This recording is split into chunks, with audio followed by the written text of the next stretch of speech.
want to welcome you. We are your hosts for the evening. I have been banned on making any Kelly Ripa or Michael Strahan jokes. We are not Kelly Ripa or Michael Strahan. Dr. Malowski said I can't make those jokes, so I just had to get it out the way. All right. So we'd like to welcome you. My name is Cliff Williams, Dr. Williams. I am a building administrator here at the high school. I am also a school safety specialist for the district. Every district has to have a school safety specialist on the books. Our district has 3. I am one school safety specialist. We have Clifton Thompson. He is one of our school safety specialists. Are you here? Where you at, Clifton? There he is. And then we have our technology supervisor, Mr. Prentice. He's our other school safety specialist. So if we could just give them a round of applause. And then I'll let my co-host introduce herself. Kelly Ripa? No, okay. Mindy Malowski. I am the principal of the middle school. I've been in the district this is my 32nd year. And yeah, I'm proud of that. And I don't have all of the wonderful things, haven't been through all the trainings, but I've been through middle school training. And so that helps me to talk about some of the things that we're going to be talking about tonight. So we're excited to bring this program to you. We're really excited that we have a nice crowd here tonight because we've done some of these types of things in the past and we haven't gotten a lot of people out. So thank you. Applaud yourselves for being here because this is an important topic. Yes, applaud yourself. So we are briefly, again, we have a couple of guest speakers for tonight. So each guest speaker will talk about the format, but we want to really give you kind of a 10,000 foot overview of the night. The idea here is we are here to talk about safety and security, not just safety and security in our school, but safety and security at your home, right? So the idea here is we want to talk, you're going to hear tonight about what LTPS is doing in terms of school safety and security. We're going to also talk about what parents, caregivers should know and do in terms of school safety and security. Because again, they're ours when they're here. So the state gives us what we call in loco parentis, right? So we act as in place of the parent. So how Dr. Malowski and all the other principals in the room, when you are not here and you're not around, we take care of your babies, your miracles, as if they're our own. And me, I have a daughter in the district who's at the middle school, who's flourishing and thriving, and Miss Malowski takes care of her probably better than I do at times. And she gives me parenting pointers at times. So I think all our building administrators, and if you are here and you're a building administrator, if you could just stand up, they do the same thing, or you could just raise your hand, building administrators. They take care of our kids when we're not around, all right? The next thing you're going to hear about tonight is our social emotional support to assist students. Like, again, a lot of what you're going to hear around safety and security, and it's all rooted, some of what they're doing. So a lot of things spiral back into social and emotional issues or social and emotional support. All right? So you're going to hear from some of our guest speakers. They're going to dive into these areas. But before we get started, I'll turn it over to Dr. Malowski. She has some special guests. Yeah, but right before that, I just want to say one of the things, it's about having a safe environment, right? So we want our kids to be able to take risks. We want it to be in a safe place and so that they can feel valued. But we have to make sure that they're safe. And so the conversation we're having tonight is around that as well. So the people that I get to introduce, and this is pretty much how this happened tonight, was conversations between these two people. And Dr. Klim, who is our superintendent. Come on up. And Chief Longo, who is our chief of police. Lawrence Township Police. Come on up.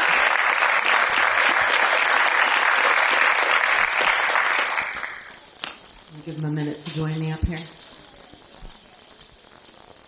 You got Kelly's microphone. So we're modeling tonight for you how important school security is. I stand alongside Chief every day. We have several conversations throughout the week. If there's even an inkling of a concern for students or staff, we're on speed dial. So I want to let you know that we have members of the police department. If you guys could stand, school security, class 3 officers. We work together to make sure that our schools are covered so that when you send your babies to us, that you feel secure and psychologically safe, that they're cared for. So thank you, Chief, for working alongside me. Did you want to have any remarks? I just thank the school. It's been a great partnership. Robin coming in, we're in communication whenever there's an issue. You can rest assured that the police department always has your best interest at hand. You have a great program set tonight, some really good speakers. Enjoy it. If you need anything at all from the police department, please reach out at any time. Thank you. Turn it back over to Mr. Strahan. Thank you. All right, so now we're going to, you're going to talk about the... Absolutely. So, if you did not receive a program, Ms. Baldessari, who is our district operations manager, she was able to QR code our program for tonight. So take your phones out, QR code it, and then you will have the program on your phone. And that will kind of lead you through tonight's events. So, the format for tonight, okay? We have some guest speakers, right? We have kind of leading off Amy. Amy's from the Mercer Council, Alcoholism and Drug Addiction. We have Bob Sensei, which we will definitely get into reading some of their bios later and how they got to where they are. And then we have Agent Mark Leschnauer from the U.S. Secret Service. So Amy and Bob will give 15-minute presentations, kind of why they're here, kind of circling back to that why for the night. And then Mark, he is our keynote. He will give a slightly longer presentation, really getting into what you can do as a parent to protect your child at home and while they're on the internet. All right? Because again, just going back to that why, a lot of the issues we see at school sometimes don't originate in school. We deal with them, right? Because it is a co-parenting situation. But sometimes those issues start at home and then they trickle into school. There will be a short intermission where we can get, if you haven't had an opportunity to experience the food from our vendor Mascios, they've provided the spread for the night. And then we will come back for our panel discussion for Q&A. All right. So just housekeeping. We will do questions during the discussion part. In the beginning is just presentations. If you need to leave the auditorium for any reason, you can use these 2 back doors. We also have 2 side doors. The lavatories are in the back. The gym is back here. There's lavatories here. There's lavatories on that side. If you need to exit to get your children and you're confused where you need to find them, if you go out the back door, make a left, and then another left, you're going towards the commons. Okay? Or just ask and we'll help you. Feel free if you need to get up and go out. If you can also silence your phones during the discussion, that would be helpful to us as well. Anything else we need to go over? Nope, you did it. Great. So it's my pleasure, and I'm hopefully going to say her name right, is Amy Argerio. She's the program coordinator of prevention education for the Mercer Council. She has been with the council since 2017 and serves the agency by bringing evidence-based prevention education programs to students and families in Mercer County. She is a certified teacher and is passionate about working with youth and helping them navigate through the challenges of their adolescent years. Amy.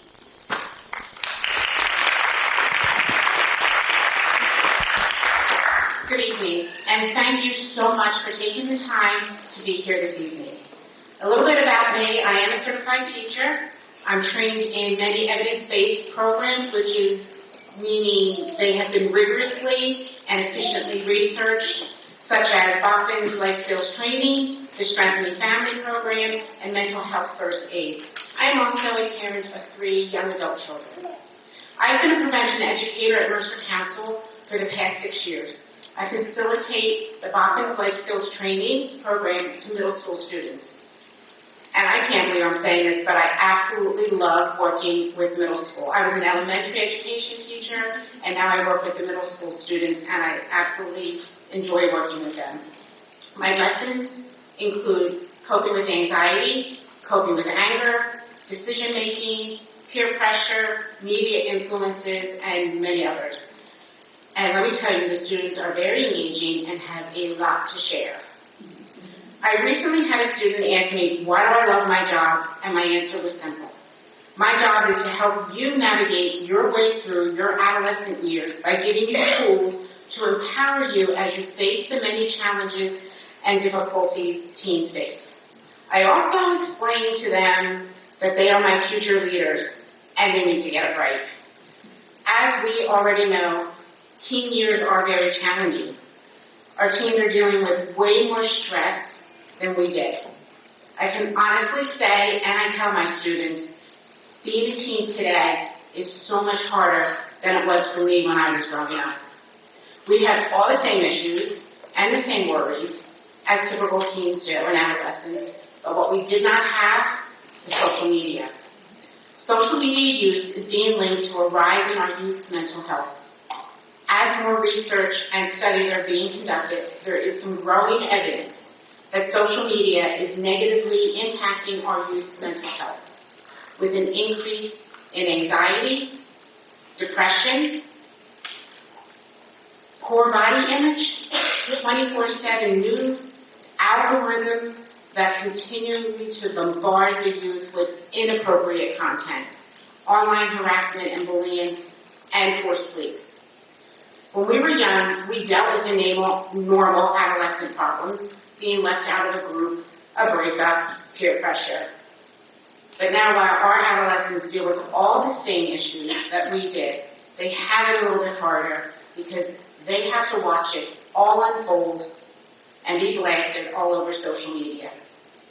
When my son was a freshman in college, we dropped him off and he had a great first weekend. He had a great week, first week. Second weekend comes, which happened to be Labor Day, and I got a call from him. He's not sure about his college choice. He's not fitting in. It seems like everyone has their own friend group. He's not sure if he wants to stay. No one else is around. Normal issues for a freshman. Until he said, I'm on social media, Mom, and everyone is posting all the fun they're having at their new schools, all their new friends. My friends at home are posting all this stuff that they're having this great time at home. I spent an hour texting with him. I encouraged him, probably more than an hour. I encouraged him to go to the rec center, play basketball, pick up a game. That went on for quite a while. And I texted him, and then I got no response. 2 hours. 2 hours later, I get a call. Sorry, Mom. I was playing basketball, met some guys. We're going to get food, and then we're going to hang out. Can't talk. Bye. Are you kidding me? So my anxiety truly went from anxiety to rage, because that was what he put me through. But I made sure I was present to help him through that. All because of social media. That was 6 years ago. I saw the signs then of what it can do to our youth's mental health. According to the U.S. Surgeon General, 95% of our youth, ages 13 through 17, report using a social media platform. What's even more alarming to me is that 40% of our 8 and 12-year-olds are also using social media platforms. The recommended age is 13. Why is that so alarming? We now know that the brain is not fully mature until about the age 25, and that adolescent years are the most critical time for brain development.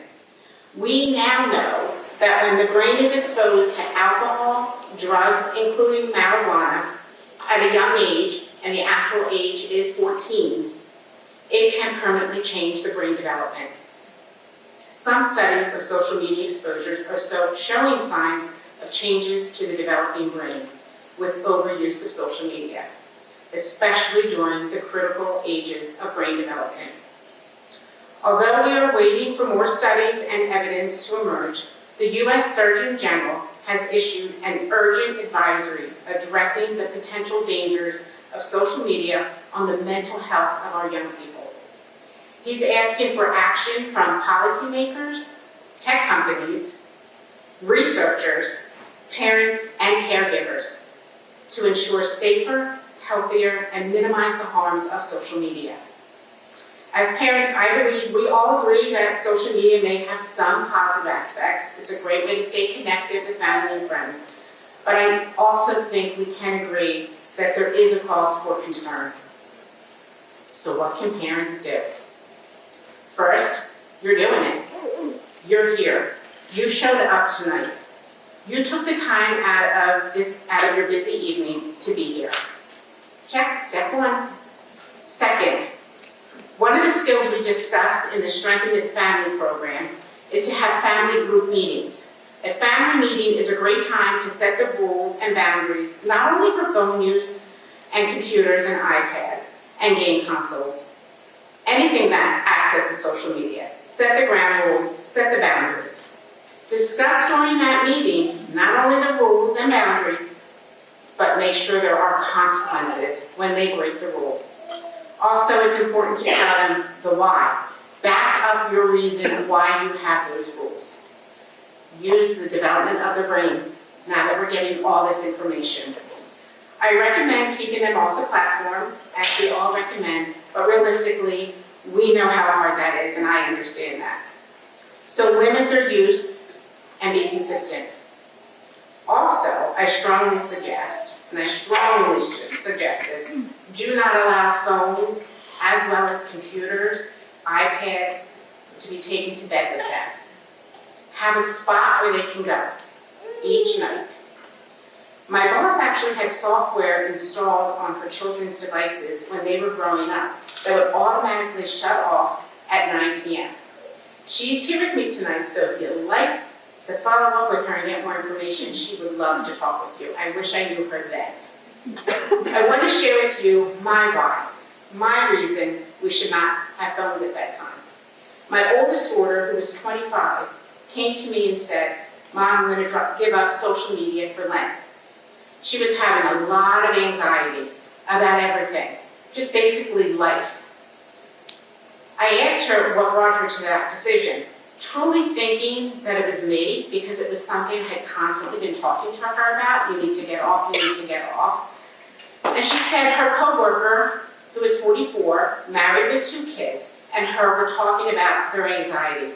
And he said, "Linz, I just got off of all social media, and my anxiety has completely decreased." So she took his advice.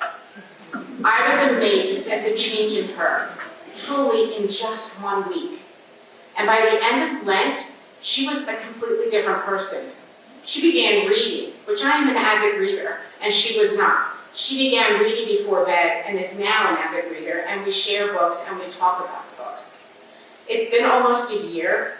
She's back on social media, but only for a little bit, usually when she gets home from work, and never, ever before bed. Her sleep habits are better. She's not as anxious as she was. She said it's because she has stopped going on before bed and she has decreased her screen time. She has allowed her mind to rest. Also, I love this one, another favorite of mine, to monitor the phone use and remind your children that the phone is not actually theirs. The phone access to the internet, computer, all bought and purchased and paid for by you. Most importantly, be present in their lives. Be a role model. Put your phone down when you're spending time with your children. Find activities you can do as a family that you all agree on and does not involve posting pictures online. Find time to check in with them. Long car rides are a great opportunity to talk. As a final note this evening, I would like to point out that I have this wonderful book, the Parent Handbook. It is an excellent resource and guide that offers great information on the many difficult topics such as bullying, alcohol, drugs, vaping, and social media. Mercer Council is also a great resource for your community and for you. We are celebrating 45 years this year, and we are actually located right down the road. We are your neighbor. We are committed to creating healthy, safe, and responsible communities.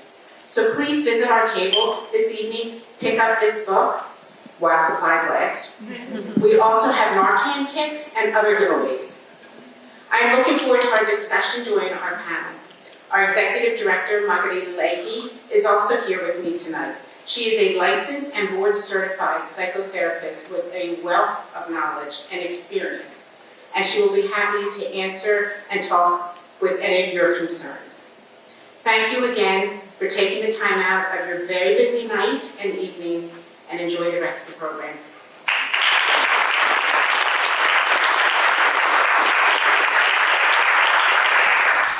Thank you, Amy. I want to one of the things that Amy talked about is a contract. And so those of you that are middle school parents and possibly intermediate school, back in October, during the Week of Respect, we have IROC come in, and they're the Institute for Responsible Online and Cell Phone Communication. So your kids get professional development also, right? So we had an assembly where we talk about these things. I have a copy of the contract that they suggest, and as Amy said, it needs to be done as a family. And so it goes through lots of great questions for you. It guides you to create that contract with all things. So I'll have this for you at the break, and you can come up and get it if that's something that you're interested in. And just to piggyback off of Dr. Malofsky, something I do as a parent is, and I think it's very important, is making sure you let your child know that phone belongs to you as a parent. That phone should charge in your room. And tell them you will be going through that phone, whether you do it or not. And that helps to regulate what they do, and it makes sure that they're not up at night texting, because again, there's many horror stories from social media as that kids receive on their phone, whether it's Snapchat, Instagram, you name it. There's new platforms every day. But the most powerful thing, and again, I have to kind of credit Dr. Malofsky, but I also have to give my wife credit because she helps to enforce it. She's not here. All right, she's not here. So we can give all the credit to Dr. Malofsky. But that's very important that you know what's going on that phone, because to be honest with you, that's a gateway to their world. All right? So thank you. Our next guest speaker is Bob Sensen. Bob is a school safety specialist at the New Jersey Department of Education, the NJDOE. He joined the NJDOE in 2013 after spending 30 years with the New Jersey State Police, retiring at the rank of lieutenant. Bob's expertise comes from his experience with the State Police Counterterrorism Unit and the Philadelphia Joint Terrorism Task Force, International Terrorism Squad. He attended classified counterterrorism and threat assessment training at the United Naval Academy and the FBI. Bob works for the DOE in the Department of Preparedness Emergency Planning. Last, but definitely not least, Bob is a township resident. His kids have matriculated through our schools, starting at EPS. Shout out to EPS, all the EPS parents. There we go. All right. I hope I got that right. His kids ended their tenure here in Lawrence Township, here at the high school. Both of his kids have graduated from the district. So, without further ado, our next speaker, Mr. Bob Sensen.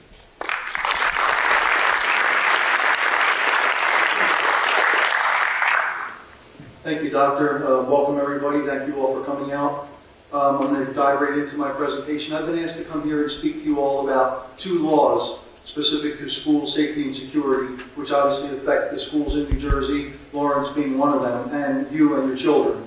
One of the laws, which just became official this school year, requires all schools in New Jersey to have a threat assessment team up and running in the schools. Now that may sound troubling to some of you, hearing that threat assessment type moniker for the team, but schools have been doing threat assessments forever. The only thing this law hopes to achieve is to standardize the threat assessment process throughout New Jersey, from High Point down to Cape May. So all schools are on the same page and conducting threat assessments similar.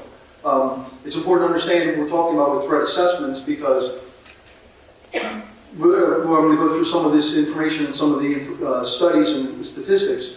If we can see it, we can prevent it. and this is specific to students within the school district itself. If you think New Jersey is the only state or the first state, you'd be wrong. We joined 16 other states that require by law threat assessment teams in K-12 schools. There are also several other schools that are looking into passing laws, the states looking into passing laws that will require schools within their states to also have threat teams within the schools.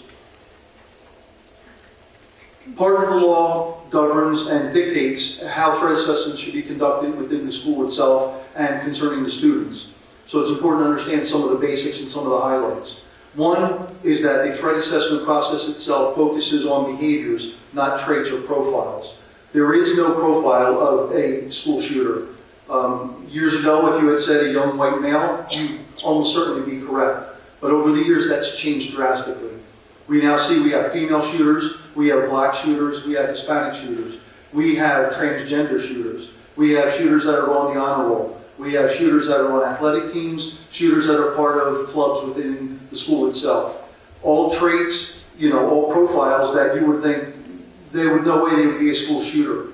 So the important thing is to look at some of these behaviors, which we'll discuss in a moment. Some things that maybe you should be looking for too.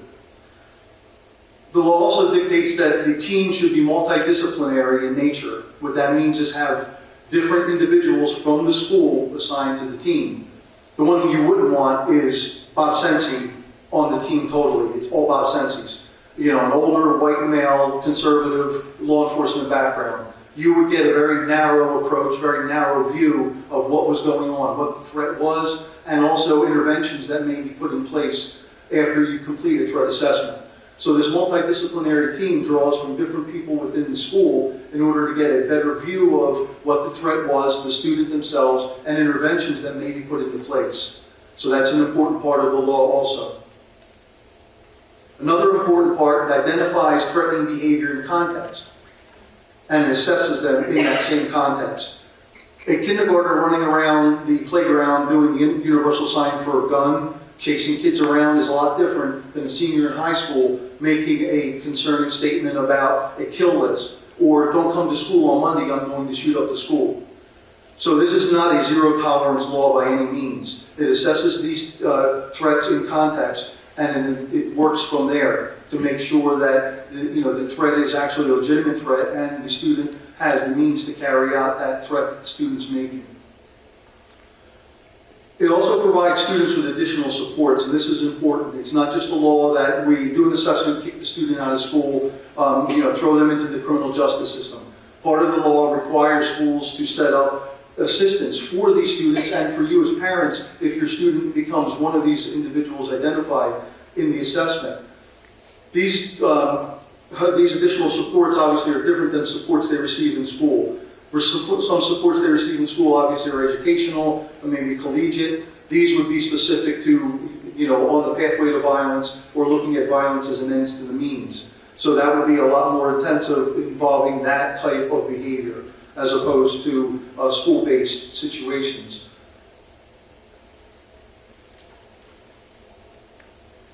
I'll talk about the members of the team, but first you should know that the law also requires all team members that are assigned to the threat assessment team in schools to go through a minimum of a one-day training given by our vendor, which is Sigma OnTech. They are a nationally known threat assessment group that trains individuals on threat assessment. They also participate on threat assessments. They also are on retainer in school districts throughout the United States and in businesses to help conduct and review threat assessments that are done by these other individuals. We also have an additional training, which is an advanced one-day training, and that is in person, and we go from county to county facilitating that training, same with Sigma trainers. And kudos to your group of Lawrence administrators and team members. They came out en masse for that advanced training. They had a table all of their own for the advanced training for the whole day. Obviously, they must have a connection somewhere with the Department of Education, but they were able to come out and take this training, which is great. It's not required, but it's of interest to a lot of administrators and team members alike because they go into scenario-based training where they throw out scenarios from these trainers from Sigma who actually work some of these cases, and then they spoon feed you as you go along and work the thread to see if you're coming up with the same end result as they did. So that definitely helps open their eyes a little bit better and gives them that, that working knowledge of working through a threat. The identified members per the law. You have to remember, this all is law-driven, so the schools have very little wiggle room in a lot of these situations. It's a school principal or other school senior administrator. I'm reading right from the law. That's because we need a decision maker from the school to sit on this threat assessment team to be able to make decisions and be part and parcel of the discussion that's going on. We wouldn't want a team to convene, go through a threat assessment, and then have to go back to an administrator to explain what they've decided or what they've uncovered. A school psychologist, school counselor, school social worker, or other school employee with expertise in student counseling. Obviously, that's important. We want someone who's in touch with the kids, knows about working with children, and can talk and interview children. Obviously, that's very important in this setting. A Safe Schools Resource Officer or school employee who serves as a school liaison to law enforcement. Another important member. Why? Because we see time and again with all these mass shootings, everyone's in their silo doing investigations. No one's sharing information across, across the aisle. So the police are off doing one thing, the school's off doing one thing, the county's off doing another thing. So if we have a liaison from the police on this team, it doesn't mean it's going to be criminal. It may turn criminal in nature, unfortunately.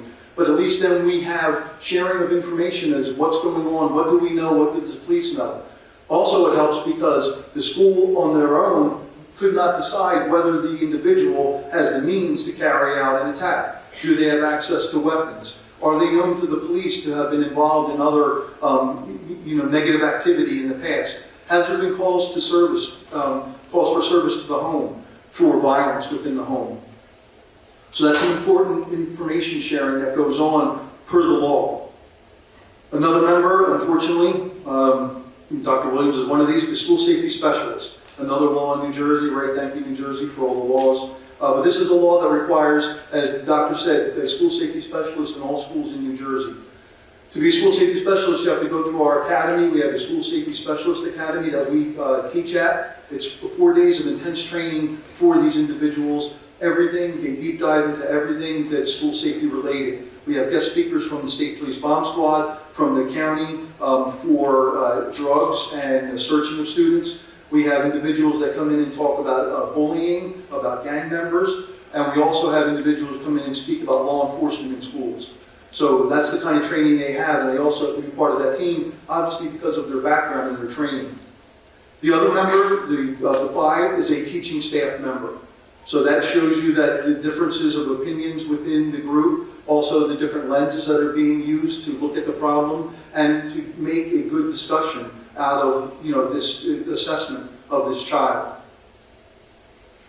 Another add-on member, which is important, and I'll read it directly from the law. If a student has an IEP or 504 plan, a special education representative must be included on the threat assessment team. And that's important too, especially if any of you have a special needs child, because what we're looking at is baseline behavior and changes in that behavior when we're doing a threat assessment. So obviously with this individual who has a 504 plan or an IEP, maybe that is baseline behavior, maybe it's not. And now this individual who's part of the special education team is an advocate for that student, obviously within this assessment, and also if any changes need to be made to that assessment, they're right there to help make those changes and implement those changes to the plan. So that's important. Another consideration in the law is what's called ad hoc members. Those are members who won't participate in the actual assessment, but those are going to be members of the school community, a coach, maybe a teacher who is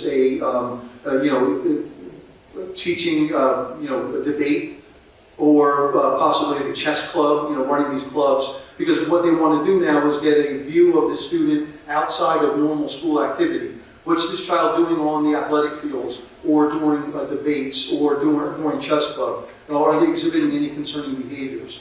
So those are ad hoc members that are added to the team as needed, depending on what that student's interests are within the school. Another requirement in the law, obviously there's a lot of requirements in all these laws, is a reporting mechanism, which is important to all of you and your children. Because without a reporting mechanism, how are you going to feed information back to the school for concerning behavior that's maybe you're noticing, reporting, or maybe your child sees and tells you about it? So that's important. So and I'm sure Lawrence will address that with you individually. There's a bunch of different ways schools can accomplish this. Some have joined into contracts with companies, almost like your ADT type company, where there's a call-in line manned by professionals who know about threat assessment and know about information that they need to gather. In other cases, it's a school-based situation where it's on the school website, where you can get on that website. And it's important to understand too, 24/7, because these threats don't always happen. This information doesn't always come forward 9 to 5. I mean, it can happen at night while you're putting your child to bed and your child says, I don't want to go to school tomorrow. And you start asking why, and he said, well, so-and-so made a threat that they're going to, hurt students tomorrow or shoot up the school tomorrow. It's 8 o'clock at night. Without a reporting mechanism, where would you turn? How would you report that? So that's what's important about the law containing an access for reporting for you, your children, and also for staff members to be able to do that. Bob, let me just jump in. So there is a reporting mechanism that's already in place for the school. And the most important aspect of that law, and specifically as a role as a parent, report. Looking at behaviors. The online mechanism that we have is called Stop It. All right. Our previous superintendent, Dr. Kaysen, rolled out Stop It, and we get Stop It reports all times of the night. So again, at first, I was a little resentful of it, but as a parent and looking back as a community member, you realized how important it is because, again, throughout the first couple of weeks, we did get some false reports. We did get pictures of things in the bathroom that we didn't necessarily want to see as reports. But then, after the novelty kind of wears off, you start to get real issues, real situations. And again, the idea here isn't to discipline kids. The idea is to get students off that pathway to violence before they get on it. And if we don't know about it, then we're in the blind. And Stop It, very valuable reporting mechanism that we have. And again, that's something that we can push out later. Thank you. That's important for all of you to know, and that's good information. And it's also good information to know, too. We have to get away from this, this rat type, terminology that's used whenever someone wants to report something that's going on in school or at work, wherever. When we're talking about threats that are being made of violence, these aren't veiled threats. We know these things do happen. And like the doctor said, if we fail to report that, then we're doing a disservice not only to our own children, but friends and other individuals that are in the school. After Columbine and during the era of all these school shootings, which started to occur more frequently, the United States government enlisted the help of the Secret Service, who, in my opinion, professionally and personally, they're the epitome of threat assessment and preventing threats and guarding people throughout the United States and overseas when threats are made against some of these individuals, these high-level individuals within government. They had them do a study because what they wanted to try to determine is, are there any indicators? Is there any way we can possibly foresee what's happening? Can we prevent these attacks from occurring? What is this pathway to violence? Like Dr. Williams said, what are some of the indicators? How do they obtain their weapons? How do they plan? How do they carry out these attacks? Unfortunately, there's plenty of research to be done, and the Secret Service does it in groups, in years. The most recent came out, and that's from 2008 to 2017, their report, which we, being who we are, we study all these reports. We study after-action reports of these shootings that occur in schools. There were 41 incidents that the Secret Service looked at of K-12 targeted school violence. And every attacker in that study that carried out these violent acts in schools exhibited concerning behaviors prior to the attack. Every single one of them. So again, we can see it, we can stop it, and we can do that with your help. And that's what's so important. The buy-in not only from the staff members, but from you in the community and from your children to make sure they report these kinds of behaviors. Also part of the study, a majority of the attackers, 89% of them, shared concerning communications verbally through in-person statements. That's something the Secret Service calls leakage. It happens with adolescents They can't control themselves. They blurt things out. They have to say things. And in a lot of cases, it's troubling statements that they're making. So it's important that if these things are brought to your attention, that something is said and something is reported. The other thing they wanted me to talk about and discuss was the school security drill law. That's the thing that we have to do, every month. You may hear your children come home and talk about a drill that they've done in school. The drill law dates back to 2007. Again, the reason this law was drafted was in order to get all the schools on the same page and make sure that everyone was doing school safety and security drills and doing them all in the same manner and the same requirements. The drill law requires a fire drill and a school security drill be done each and every month that the students are in session in school. So if that goes over into the summer months, they have to do drills during the summer months also if they have summer school. There are 4 drills that are required by law that have to be done twice during the school year, so that 8 drills, that's 8 months. Those 4 drills are active shooter, non-fire evacuation, lockdown, and bomb threat drills. Those are required by the law. It's important to understand that the school has very little wiggle room on this.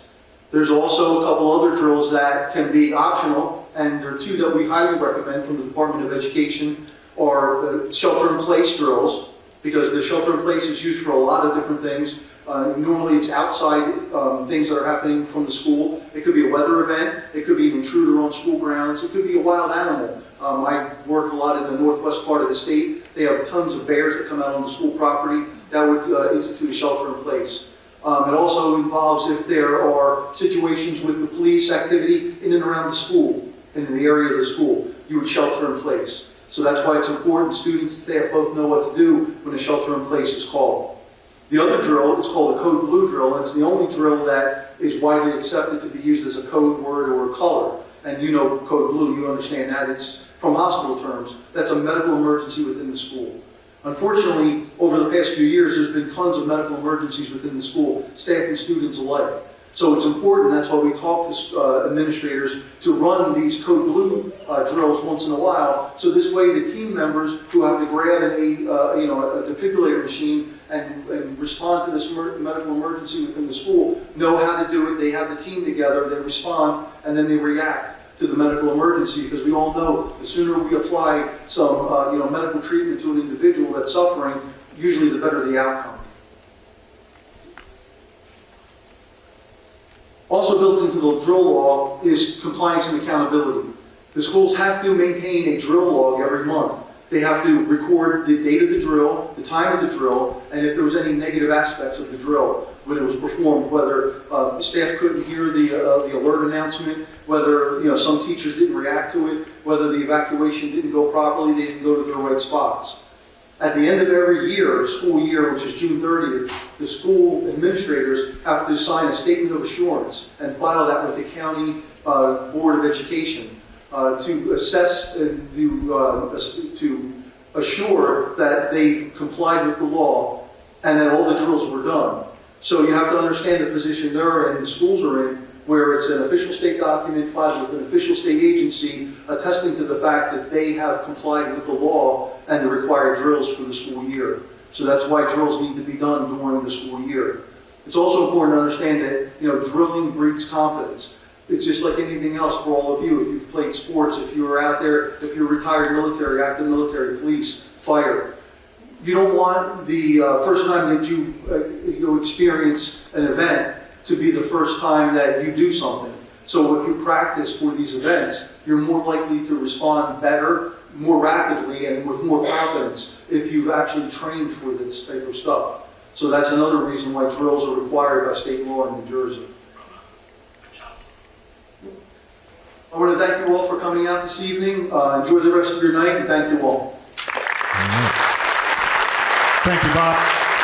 So, really, in summary, we have these teams. The idea of these teams are to help students, right? They're not disciplinary in nature. Again, no matter, we've had a security referendum probably about 5 or 6 years ago that was passed. We poured a lot of money into the hardening of our schools. But no matter how much we harden our schools and keep the public out, it never is going to prevent an issue. The only thing we can do to prevent an issue is to know about it before it happens to get up on the cases, to figure out who these kids are, and provide kids with the social emotional support that they need to get them off the pathway to violence. So again, thanks, Bob. And again, a lot of what we are doing is rooted in state law, and it's also to help students. All right? And just to also reiterate we have the Stop It. We also have Go Guardian, which is on our computers, which we can track different emails, different things that kids are looking at. If they're looking at sites that are possibly inappropriate, we're seeing that live time. But the biggest thing for me, the takeaway here is about relationships, right? When we know our kids and we know our community, that's where we can get the help. And so we spend a lot of time getting to know our kids. We also have great relationships with the Lawrence Township Police Department. we have tons of phone numbers that we can call. I also urge you, if you find out something at 2 in the morning and you're not sure what to do, I'm sure Chief Longo will tell you to call the police department, right? Do not sit on a Friday 2 a.m. call and wait till Monday morning at 7 a.m. to come in to us, right? We can prevent something by reporting. And it's okay if we report something that may make people feel uncomfortable, right? We have an obligation to report. So that's an important piece. All right, next up, I have the pleasure of introducing our keynote speaker. And I think this is when you saw it all on your flyers. I'm pretty sure that's probably why you're here tonight, is because we have these great experts in Mark Leschnauer. And he is a highly experienced agent with 24-year career in the U.S. Secret Service. He's most notably contributed to protecting children from exploitation through a decade-long ambassadorship with the National Center for Missing and Exploited Children. That's the NCMEC. And they have a partnership, obviously, with the Secret Service. And so he's done presentations on topics that include cyberbullying, sexting, online enticement, and being a good digital citizen. And so he's going to talk to us a lot about that tonight. So without further ado, Mark.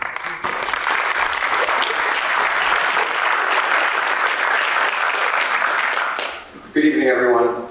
So most of the time when I step up here, everyone wonders, what does the Secret Service have to do with protecting our children? You're responsible for protecting the President and Vice President of the United States, both of which are true.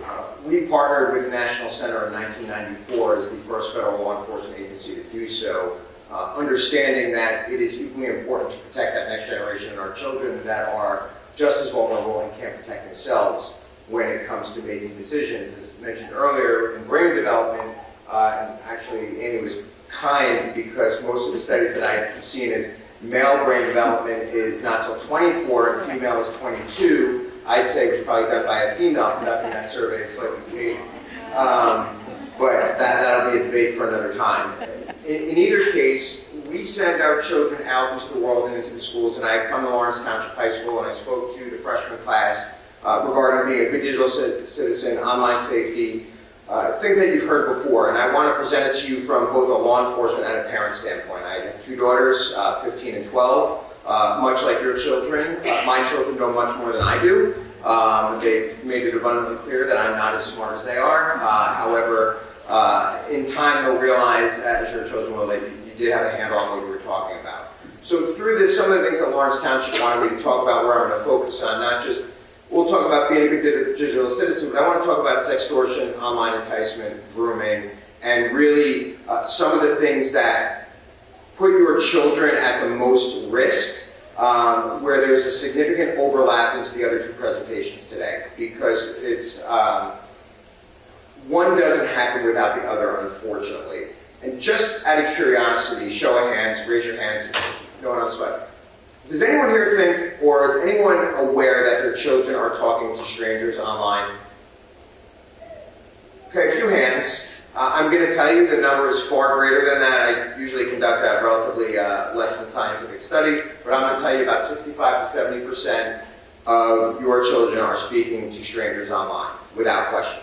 I'm going to kind of counter some of the stuff that was presented earlier, not so much to disprove it, but from a devil's advocate role when it comes to devices, where to put them, what to do with them, restrictions, etc. So for internet safety, and the first few is obviously the presentations, and some of this is an overview because I want you to be aware of what I'm speaking to your children about. Depending on their age, I'm a little less direct with the age group as I will be with parents, whether it's my vocabulary or how I present, because it needs to be for them to understand. Some things that need to be considered are older and younger siblings in the household, and what may be appropriate for a high school sibling is not as appropriate for an elementary school sibling. And if you're not sharing the information with your children, your siblings probably, their siblings are probably sharing information with them that you wish that they had. Unfortunately, it happens on a regular basis. So what are your children doing online? Kids are on TikTok, they're on Instagram, they're on Snapchat. Facebook is probably more of our generation sort of thing here, not so much theirs. There's other platforms to talk on. Omegle's one, but that's really, I think that was shut down. And there's some other messaging apps out there where they're talking to each other. Gaming is big. Gaming is a little bit bigger in boys than it is in girls, but they're using these platforms to talk to one another. It's unavoidable. At one point, the National Center, we really took a hard stance on don't engage with strangers. However, the National Center has kind of reevaluated that, and I'm going to tell you, it's impossible for us to tell our children not to talk to strangers online. If you look back, when we went out when we were younger, we'd go to a bar, we'd go to a restaurant, everyone we met was a stranger. At some point, we would become their friend, we would engage them for a week, a month, 6 months, we would maybe date them for a period of time. We would decide at some point that their morals didn't align with us, we didn't like hanging out with them, we didn't like spending time with them, and we were no longer friends with them. It was easy. We just kind of parted and went our own ways because there wasn't the social media connection, there wasn't the cell phone connection that everyone had. What we need to message to our children, what's important is if they come to you and they're talking to a stranger, it's going to happen, but it's okay to unfriend that stranger too. If at some point those conversations become uncomfortable, morally compromise what they believe in, it doesn't align with their political beliefs or their religious beliefs, then it's okay to say, you know what, I was friends with someone for 2 weeks that I met online, no different than anyone that we met when we went out to a bar, and go your separate ways. Unfortunately, kids today base their popularity on the number of likes they get on a social media post. I can't wrap my head around it. I teach this for part of a living, and I get the same response from my own children. I'm not exempt from it. It doesn't escape my kitchen table, and I'll talk about some more of that later on. So if I can't escape it, and I'd like to think myself relatively well-versed and probably a subject matter expert, that it would be very difficult for anyone else to avoid some of this. So with that, the other thing with technology is communication. Kids don't know how to talk anymore. It's much easier for them to communicate without a face and talk online than it is to have a conversation face-to-face with somebody. And I at least know my kids, I'm going to assume that their educational system is teaching them grammar and punctuation. However, when it comes to online communication, there is no grammar, there is no punctuation. Everything's either in all caps or all lowercase. The difference is a normal conversation or you're yelling or emphasizing something. The problem is there's no inflection behind it or body language to really understand what's going on. And it happens on a regular basis that a message is misconstrued online. And one of the messages that I give to the children is that it's really not so much about the person sending the message as it is about the person receiving the message. If the recipient of the message doesn't understand or comprehend in the way you're trying to deliver it, you failed. And that's the same as us as parents. We're worried about parents, and I'll get on a soapbox from time to time, and the chief may sympathize with this sometimes. How many of you in here have told your kids that the police are going to arrest them if they don't eat their vegetables or don't do something so innocuous, right? And that same group of parents said, if you have a problem, go to the police, they're going to help you. I promise you, your kids have no idea what you just said to them. Are the police going to put me in jail, or are they going to help me? So my brief soapbox is, the cops are not going to arrest your kids, your school resource officers are not going to arrest your kids if they don't eat their vegetables that school lunch gives them. The law enforcement community here will, however, help them. And we say it in jest, and we think it's funny because it does generate a laugh, but when they're young, impressionable, and unsure who is friend or foe, and so many people they meet without a face, we send a mixed message to them that it inhibits the mandatory reporting that we would like to have in the Department of Education speaks to, or from drug and alcohol counseling that we want to speak to.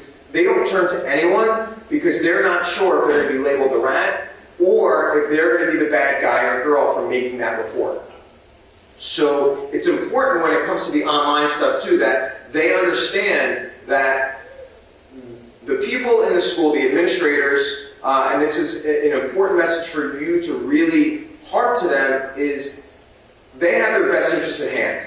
Now there's going to be times that their teachers, their administrators, the school resource officers are going to not tell them what they want to hear, but they're going to tell them what they have to hear. And there's a big difference in that. So we can't always get what we want, right? That's life. We're past the participation trophy here. But sometimes it's what they need to hear. And they're going to make mistakes online. And it happens, my kids make mistakes online. The message I give is try not to make the same mistake twice. And they're going to hear about these things from their parents, from their caregivers, or from their adults. And I'm going to go through the first part of these slides because I want to really get into the sextortion part of things and really where an unintended barrier that we put up as parents to our children sometimes leads down a path of acceptance. And it's unintentional, but they're curious. When I was curious as a teenage boy, I looked for my father's Playboy hidden under his mattress or in the corner of the basement, or an Encyclopedia Britannica. Those are the realities. Now the curiosity is they're going to go to their electronic device and they're going to search whatever they want. And I'm not encouraging this, but I promise if you can think of anything obscure that you want to find on the internet, it is there in open source. Images, descriptions, and we don't always know if it's accurate. But again, our kids believe everything they read on the internet to be truthful.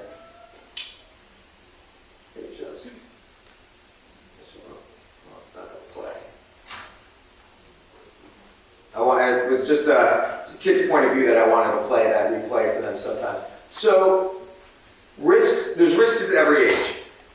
Usually when it comes to cyberbullying, sexting, it starts somewhere. It starts out of curiosity, and usually it starts in an engaged conversation among peers. A lot of times when it comes to sexting, and just curious, does anyone know who is more likely to be a victim of sexting, male or female? Females, raise your hand. More likely to be a victim of sexting? Males? Anyone? Males. Males are more susceptible. Statistically, 93% of sexting cases reported to the National Center are males, not females. And to speak directly, a 15-year-old horny boy that is contacted online by what they believe to be an attractive 25-year-old female that wants to sleep with them, that 15-year-old boy is going to be like, it's too good to be true, and do something stupid. And quite honestly, if it's too good to be true, it probably is. They engage in those conversations. There was in 2022, I believe, in Michigan, 17-year-old boy was contacted by a female.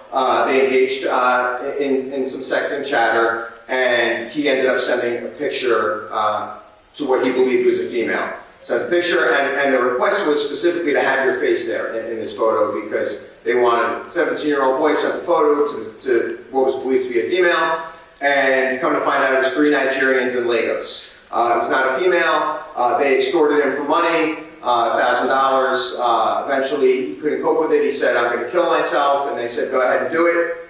Your life's miserable anyway. He went and did it.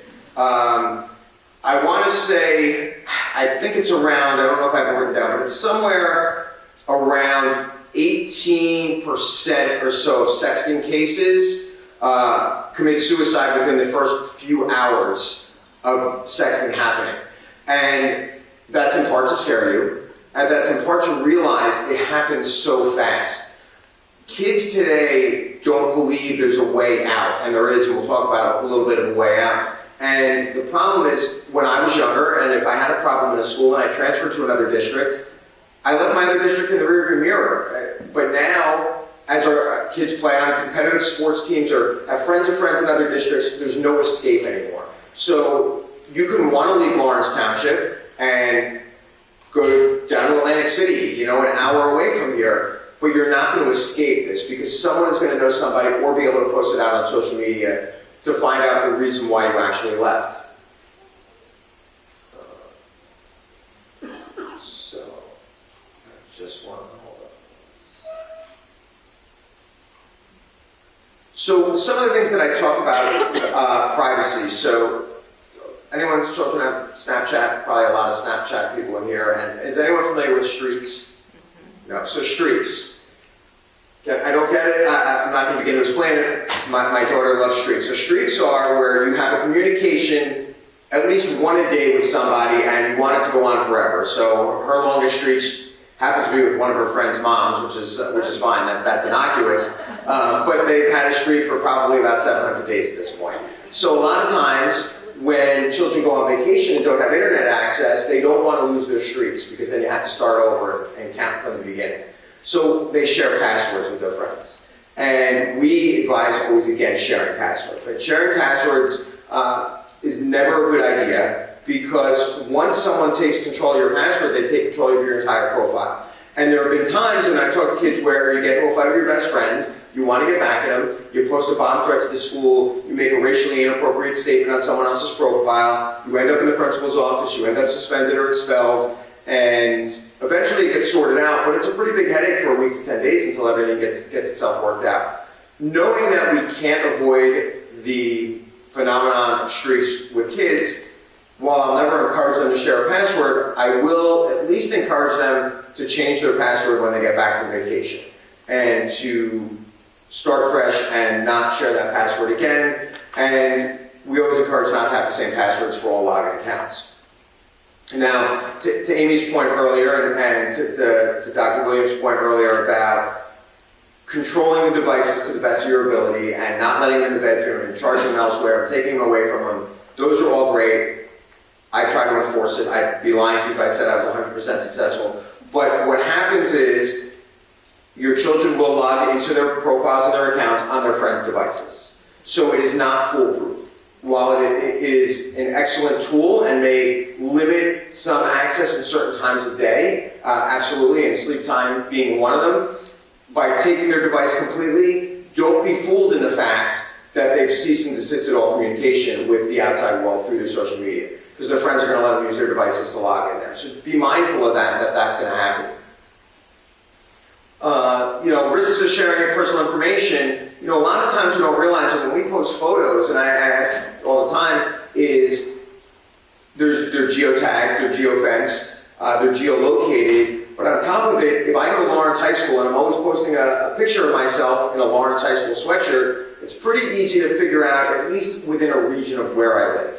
If I'm going to stalk someone, if I am a stranger, if I'm going to meet somebody and say, hey, do you want to meet me at Bridgewater Mall, and they're like, no, I'd rather go to Woodbridge Mall or somewhere in Mercer County, then the stalker or the bad guy's going to know, okay, it's easier for them to get to a certain location. These are things that you have to keep in mind. Children don't think that way. They're just like, oh, I'll just meet you somewhere else if I can't meet you here. They don't realize that they're being put in a position. And with that stalking comes grooming and online enticement. So everyone here, you can register your address if you have it with the Postal Service, with UPS, with FedEx, to be notified on any packages and deliveries. The U.S. Postal Service actually will send you an email every day with an image of all of your mail that's due to come to your house. And if you haven't done it, I encourage you to do so, because a lot of times with grooming and enticement come gifts. That's part of the enticement. There was a case in California probably about 6 or 7 years ago now. 2 15-year-old girls had met someone in New York who was a photographer. He took pictures of models. They were 2 pretty 15-year-old girls, and he offered to fly them to New York for a modeling shoot and pay them $5,000. And they're like, well, that's great. I'm going to do it. They'll come shoot for a little bit. They'll go home. It'll be great. The girls got to the airport. They went to check in. Everything seemed fine, but the ticket agent thought something was a little bit suspicious. And she dug in a little deeper, and I always ask the kids what they thought was the most suspicious part of these 2 15-year-old girls traveling to New York. Their answer always is, well, they were traveling without their parents. It's kind of suspicious. That wasn't the red flag. The red flag was it was a one-way ticket. Neither one of the girls knew or had the wherewithal to know that there was a one-way ticket sending them to New York. I can tell you this, there was no return trip for them. Fortunately, they were smart. The ticket agent was smart enough. She called law enforcement. They called the parents. They ended up never finding the alleged photographer. The plan was to entice them, which they did, and get them to New York and sex traffic them indefinitely until they were hopefully recovered or rescued. So these are things to be mindful of when your kids are talking to strangers online. The other thing to think about too is that you have to be comfortable being uncomfortable in talking to your children. If you're not willing to be uncomfortable in a conversation, they're going to have it somewhere else. There's going to be time that they're going to be using either anatomically incorrect verbiage or profanity, and it is uncomfortable to have those conversations, especially if it's not stuff we normally talk about. But you have to let your child come to you as an outlet to talk to you about it. Because if not, they're going to go to a community that's going to accept them for that conversation.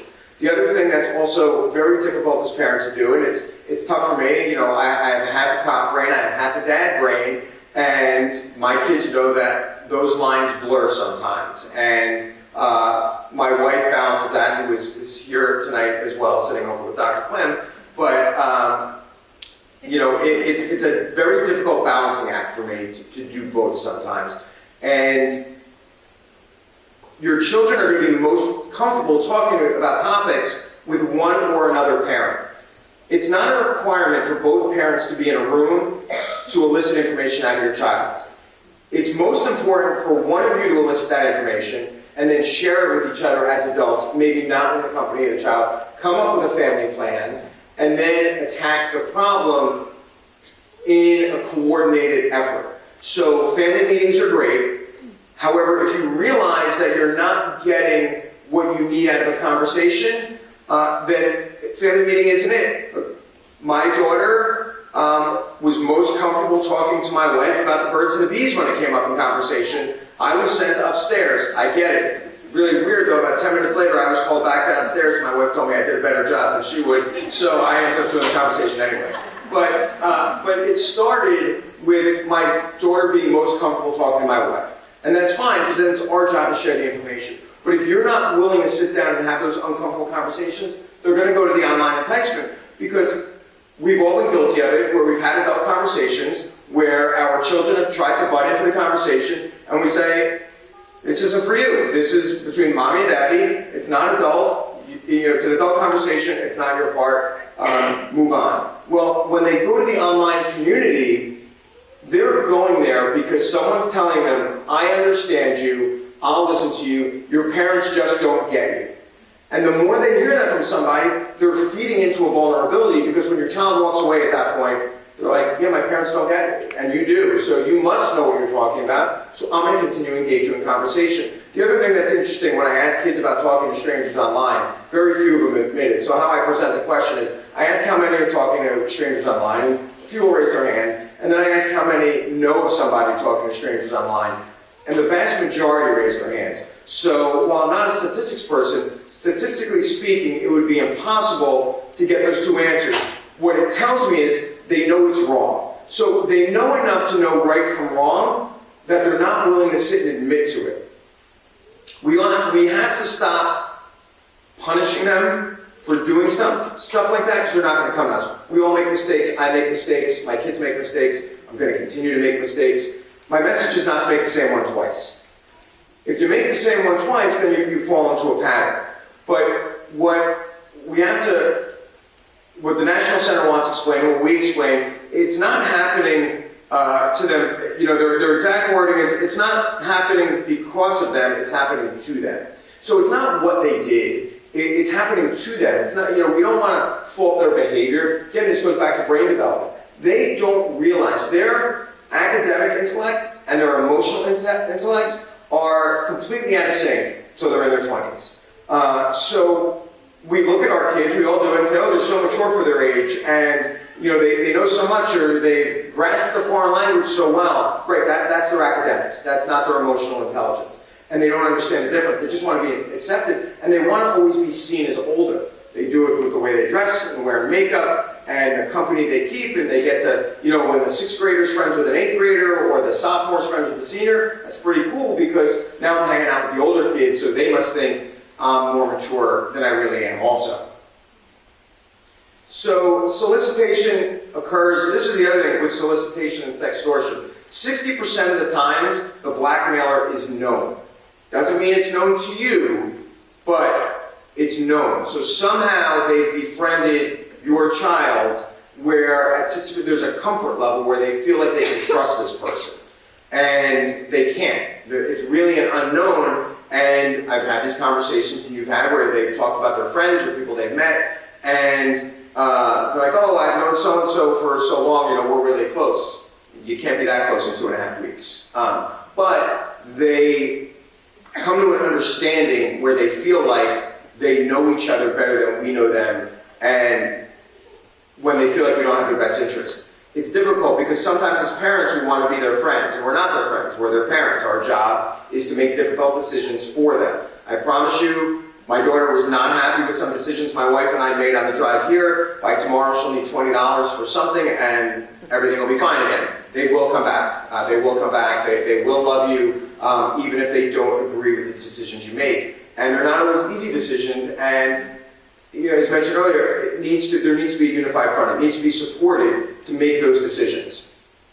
So with that, keep that in mind, that when you're managing your children and managing your relationship with them, that you're there to push them in the best direction that you know how. There are resources if you don't, and the National Center, everything's open source, so you can go to their website and find it. One of the messages, and I'm going to go up, because we're a little short on time, and Dr. Williams is starting to pace over there, so I'm going to go off PowerPoint. My peripheral vision is still good, Dr. Williams. So in either case, the National Center, we also used to tell people about with sexting and sending inappropriate photos, that once it's out there, it can't come down off the internet.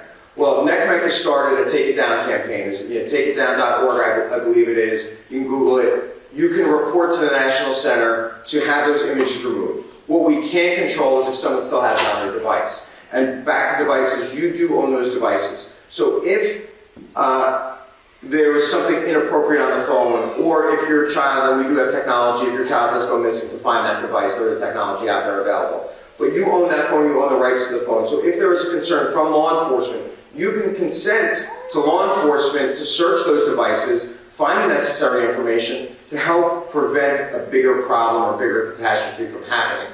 If you relinquish those rights, and you don't have to ever relinquish those rights if you want to pay for that phone forever and call it yours forever, but then if you don't, then it requires a legal process of search warrants and subpoenas, which ultimately get granted. But those hours-long or days-long delay can be critically important in preventing a suicide or preventing a school shooting from happening or a bullying incident from happening.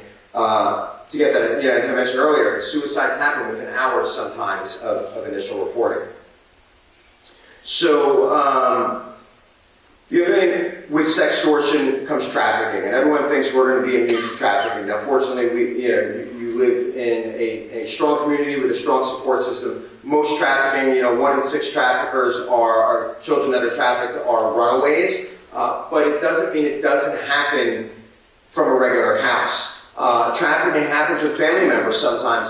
We all have family members that live in other parts of the country or other parts of the world that are our cousins or our uncles. We get along with them. We see them periodically for a holiday. Another mixed message we give to our children is go hug Uncle Johnny, and your kid's 5 years old and has never met Uncle Johnny before. That's a stranger.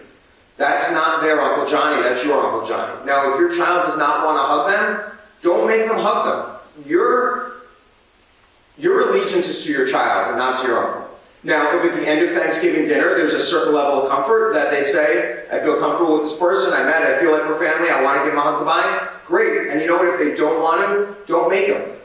Don't make them give them a hug. If they want to give a high five, if they want to give a fist bump, if they want to wave, then that's fine. Because for whatever reason, that person makes them uncomfortable. Maybe it's a lack of knowledge, maybe it's the way they dress, maybe it's a smell, who knows what it is. So be careful on the mixed messaging that you give your kids, and then you wonder why, when they're out talking to other people that they've never met before, like, well, you said it was okay to talk to this guy I never met before, you're like, but I did. And this goes back to, again, statistically, 60% of blackmailers are known.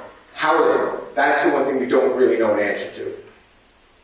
So these are some things that I talk to the kids, and I also empower them when I talk to them at older ages, that if you go to one of these events and your parents are forcing you to hug or kiss a relative you've never met before, it's okay to say no. I mean, they tell us no to clean their rooms, they tell us no to do their laundry, right? I mean, there's no reason they can't say no to something like that makes them uncomfortable. And embrace their discomfort and find out why they're uncomfortable.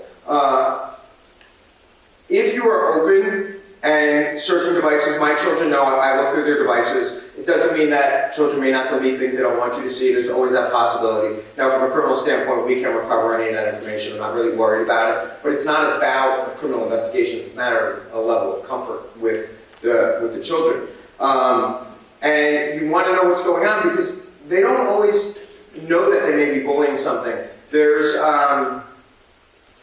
times that we bully people just by kind of omitting them from hanging out with us. It's not intentional or I should say, you're not telling someone they're mean, but you're intentionally leaving them out, and they kind of feel the same way. So looking through those devices, use it as a learning experience, and having been through that before and understanding what that dynamic is, to talk to them about it, and again, let it serve as a lesson.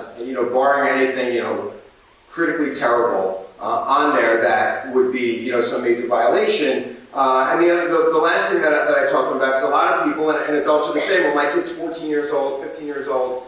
They're a minor. They can't get arrested. They can't get in trouble. Some of that may be true depending on it, but understand that your school district has a code of conduct policy. And there's a big difference in violating a code of conduct and violating the law. The school reserves the right to remove them for violating those codes of conduct. They don't have to be prosecuted, but they can be sent to another district. And the question is, do they want to leave all their friends behind for making a decision they didn't realize they made? So I'm going to kind of leave it at that. We started a little later, went a little longer. I'm going to turn back over to Dr. Williams because I could go for longer, but it is all yours. All right. Thank you, Mark.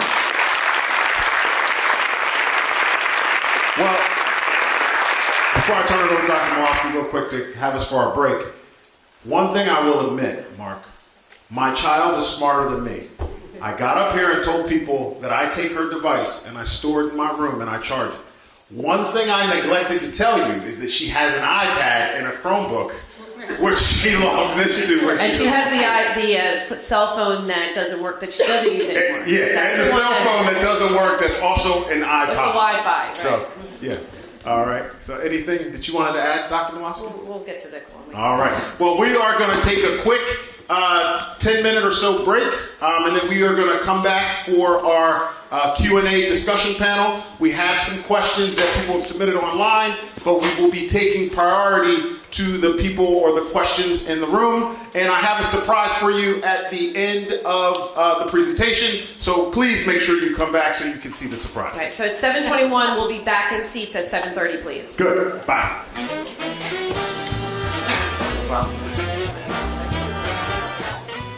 All right, so we're going to start with some of the questions. When you filled out to register for this evening, you were asked if you had any questions. So we're going to start there. We're going to do a few of those that'll hopefully warm you up. And then feel free, once we get going, we'll ask if anyone wants to come up and either use the mic. If you don't feel comfortable coming to the mic, you want to wave us down, we'll come over to you and you can secretly tell us the question, and we can do it. All right, so this one is for Amy first. It is, how will you aid the children's sense of safety and build resiliency against the immense anxiety over school violence that permeates their thinking? So that's a good question. Regarding in the classroom, when I'm in the classroom working with the students, we generally talk about anxiety as universal. We don't specifically talk about school violence. The students will bring it up and we will address it.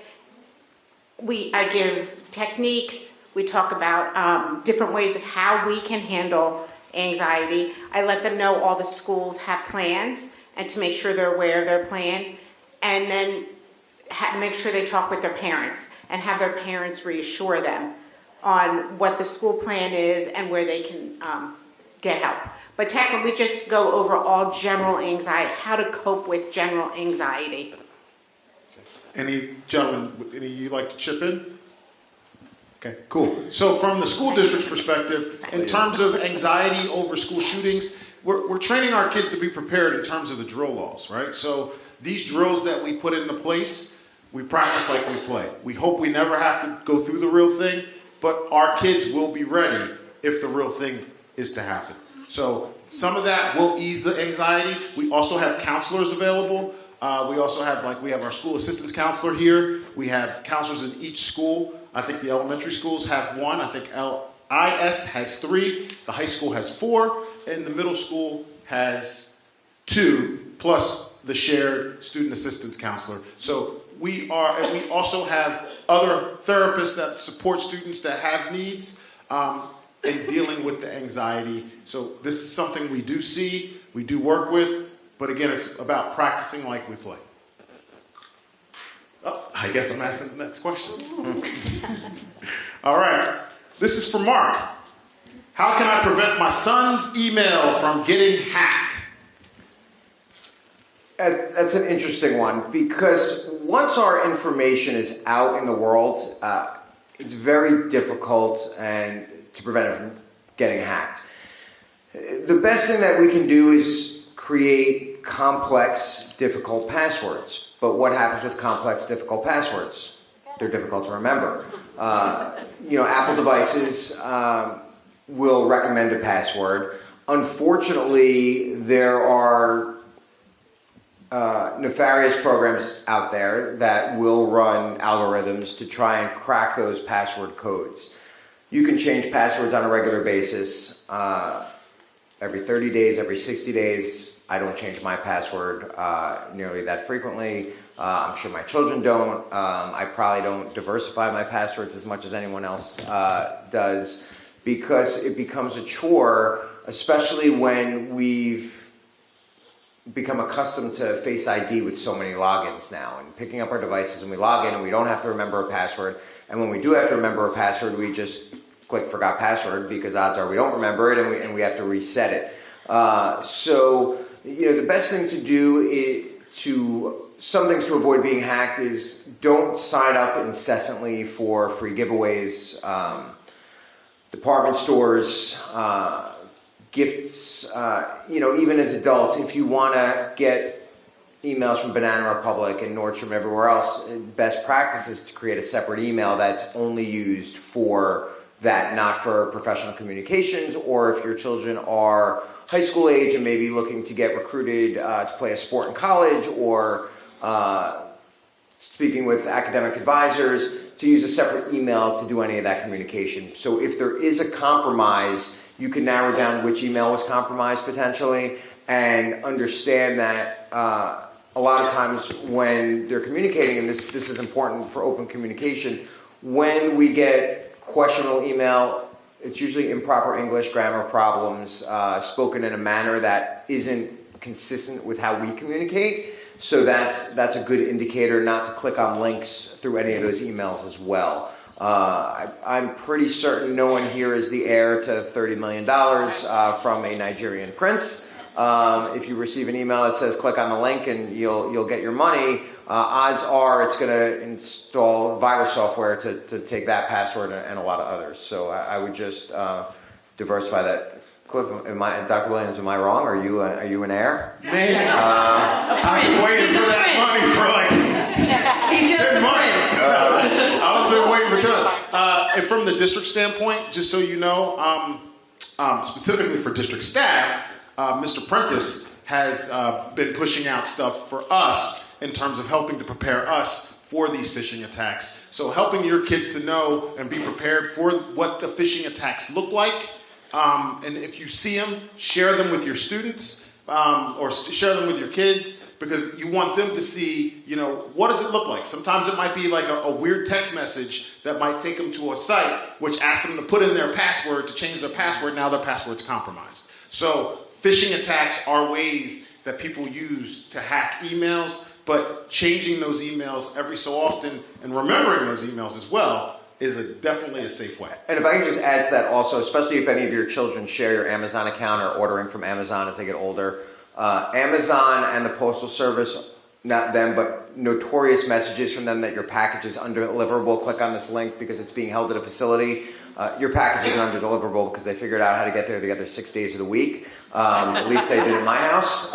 So those links looking for that information are bad links. And as Dr. Williams said, show that to your children so they know what they're looking for. My daughters get spam texts like that all the time, and they're not ordering anything.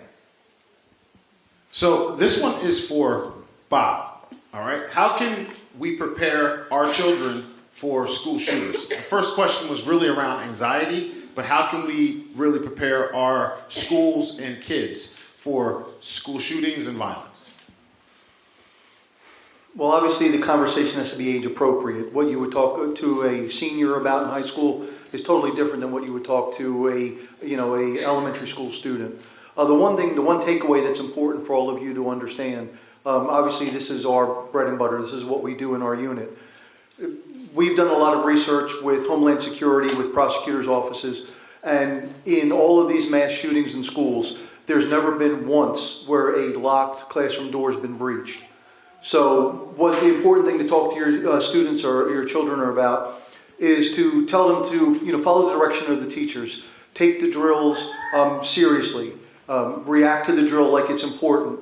We go and we visit schools and we see kids laughing. We see kids not doing the proper protocols. We see kids carrying on in the classroom during some of these drills that we're observing. And that's bad. That's not good. And we go to other schools where we hear students behind doors coaching staff members on what to be done during a drill. So it's important for them to realize the likelihood of it happening is small, but if it does happen, it's important to be prepared. Like Dr. Williams was saying, that's why we drill, that's why we prepare, and to take the drill seriously and to obviously listen to the instructions given to them by staff members. All right, next question is from Mark. What are some good steps that can be taken to avoid inappropriate interactions in social-based games? So this goes back to understanding that we can't avoid strangers online. What is important is when it comes to inappropriate content, this goes back to you being willing to having an uncomfortable conversation with your children. That if we speak to them and say, if someone's trying to find out where you live and what your other hobbies are, and the conversation goes away from the specific to the game, that it should raise a red flag a little bit, is why is this person looking for this information that's unrelated to the game that I'm playing right now? What's also very common in these gaming platforms is when someone's looking to take the conversation from there to a different messaging platform. There shouldn't be a reason to go to another messaging platform if your message is just about the game that you're playing, whatever that game may be. So they need to understand that someone's looking to hide information probably and obtain it somewhere else where it may be more difficult to track down. And a lot of times, again, we know what is in the best interest of our children. But they're being told your parents aren't going to understand why it's better to chat on Snapchat or Instagram Messenger versus being in the gaming messaging platform. And if we're only think that we're messaging there, we're going to miss a whole other host of messaging. And goes back to, if your child knows that you're going to check their device, they're going to be less inclined to hide something. And if they know you're not going to fly off the handle, if they made a mistake in having an inappropriate conversation that you're going to help manage the situation for them, they're going to be more inclined to come talk to you about it. I just want to also add something from what you said earlier about talking to other people that they're always, when they didn't raise their hands. I've checked a lot of phones. I'm sure you've checked a lot of phones. And I also check in the deletes, right? Because their parents are like, oh, that's not there. And I'm like, I've seen some stuff that I never wanted to see. But so recently I had a student, when we were checking, and it was a TikTok thing. And I'm like, do you have 2,000, 2,000 people?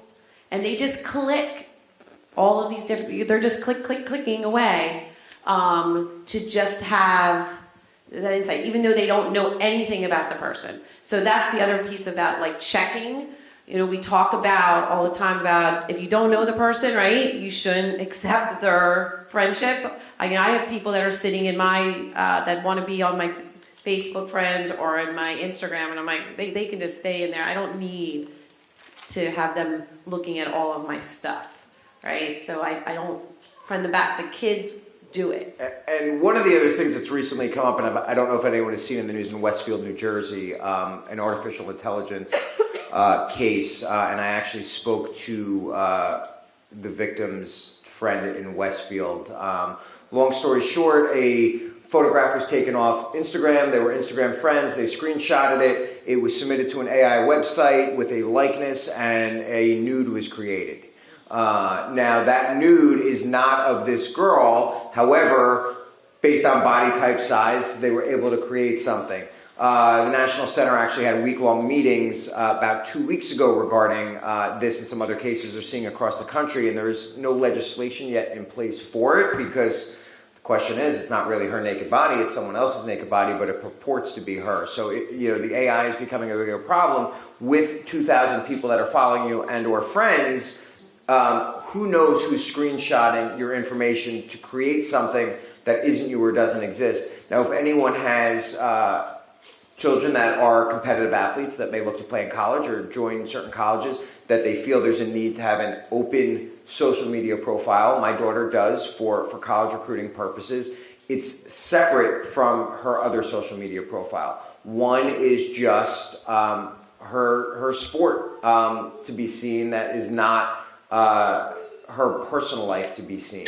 So the other thing, at least from my daughter's standpoint, is her coaches follow her social media and follow her private social media, and we've allowed permission for that. And for us, it's an extra set of eyes to make sure that they're not doing something stupid. And fortunately, my daughter doesn't. And sometimes they do dumb things, whether it's a TikTok. And there was recently there was a University of Florida quarterback commit, probably last year. White male, 17 years old, highly recruited college kid, was singing along with the radio, didn't think about it. The N-word was used in the song. He posted it on his social media, really innocuously. Florida pulled his scholarship. The kid was accused of being a racist, and he was back to square one. He owned it. He apologized for doing it. He didn't mean any harm by it. However, he's like, well, the song's on the radio. I was just singing along with it. This goes to the point, though, these kids aren't listening to really what's coming out. They're just saying words. And if you want to keep your kids safe on social media and there's inappropriate interactions on social media, TikTok's notorious for it, for putting stuff out there that these kids are repeating or dancing and doing things that are sexually provocative or completely age inappropriate, but they're like, well, someone else has it on social media. So it's important to really watch what they're doing, log into their account. And I check my kids' stuff all the time, their spam account, their real account, whatever the case may be. So it really is a lot of work on your part. And the other thing to that, to avoid them getting in trouble, if they come across something inappropriate online, they should bring it to you, or if it's in school, to the trusted adult. Don't send it as a text message. Don't screenshot it, because they could be inadvertently committing a crime or perpetuating a problem. So just bring the actual device to the trusted adult. And I'll also add, let your children know that you could be gaming with a 40-year-old male that is really not that good at whatever that game is. So again, let kids know that just because that person may portray to be a teenager, they could be gaming, specifically if they don't know that person, with an adult. So right now we want to kind of open up the floor to questions. If you want to come up to the mic, or we can bring the mic to you and start fielding some questions. Hi. Thank you for the talk. It's very educational. I have an elementary schooler, so I'm not even at the level yet, and I'm already having anxiety. But just to know, I know that you talked about earlier, the Surgeon General is warning about the anxiety producing the mental stress and all that. I find it true for myself. My question is there going to be anything that the schools are doing to kind of enforce this? Is there going to be anything that's going to go? How would you kind of say this to your kids, or how do you kind of perpetuate that? Because right now, frankly, my son is on YouTube too, and it's not even like, bad stuff or what. It's educational. And I'm like, how am I going to even stop him from doing educational stuff, on YouTube? Like, how is the, like weird things? He's totally into the science fact of it, which is not bad, but also it's social media. So I guess, I don't know where's the question in that, but like, where's the kind of line, So I go into multiple middle schools. I'm not in one school district, so all the schools might have some different options on how to deal with it. When I go into the schools, I do talk about social media. I put it in with my context of anxiety. I put it in with my context of decision making and peer pressure. And we talk about social media influencers when I talk about media influencers, because that's our new brand of advertisers, are our social media influencers. And I engage them in conversation of what they see. I show them persuasive tactics that the media use, advertisers use. Today in my lesson on peer pressure, the peer pressure tactics are the same as the advertisers, are the same as the social media users.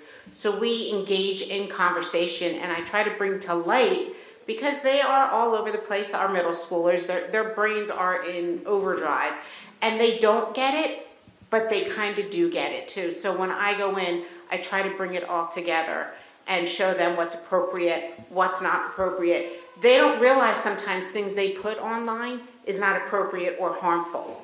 They don't completely, well, I didn't mean harm by it, but look what happened. So we do talk about that and show examples, and it is amazing, the students, how free they are in sharing information with me so that I can help them with that.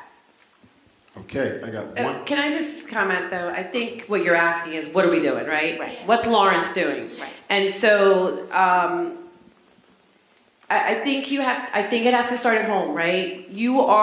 This is where I'm going to talk the real talk, is that you're with them more than they're with us, right? We can get the message. Mark was just talking about the situation with that Florida athlete. When our assembly program, our kids were exposed to that information. They heard that story come from our speaker. So we're talking about all of these things. We're talking about social awareness, self-management, how to discipline themselves. But ultimately, it's about the family values at home, right? We can talk about the cardinal way and how we are respectful, responsible, all of those things at school, but we need to partner together. I'm sure my elementary principal friends can probably give you some really good ways to start the conversation. We talked about naked pictures. I'm seeing them, and I'm having the conversation with the parent, because I had to see that. So I say to my kids at school, I'm like, now I'm having that conversation. That's a really gut feeling, right? They don't feel comfortable with that.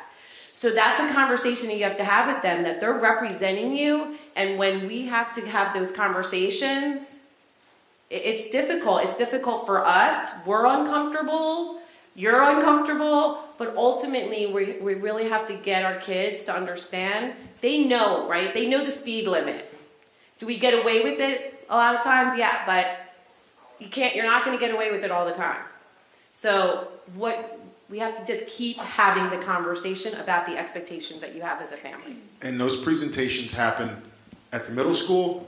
And again, Mark is actually starting to come and talk with the high schoolers, right? So he's actually already talked with the freshmen about some of these same things, and he will come back, talk to the sophomores, the juniors, and eventually the seniors. And it's the same conversation. We started with Richard Gary 11 years. He started in 2011. I think that's when we started having these assemblies. So, and we're doing the same assembly. Like the 7th graders heard it again in 8th grade, right? The 8th graders they're hearing the same way from just a different person. You just keep having the conversation. Joanne, go ahead. You got a question? Let me go over here real quick, and then we'll go with this question. I guess this question is from Mark. You mentioned about when posts are posted and someone wants to remove it. Mm-hmm. Something came to mind when you're taking pictures on your personal phone and Google snatches everything. And they're snatching it and they're putting it in albums and all kinds of things like that. where does the privacy, from Sure. your personal device, and how do you, if there's a possibility, get something like that to stop? So that's kind of a twofold question.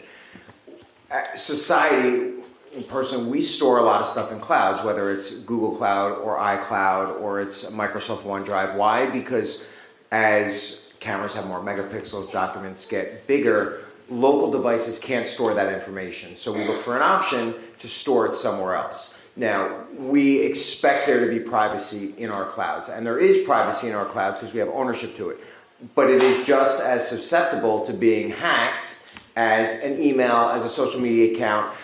It may be targeted greater because the bad guy knows there's going to be more information. You're going to get a better return on investment if I hack a cloud than a local device.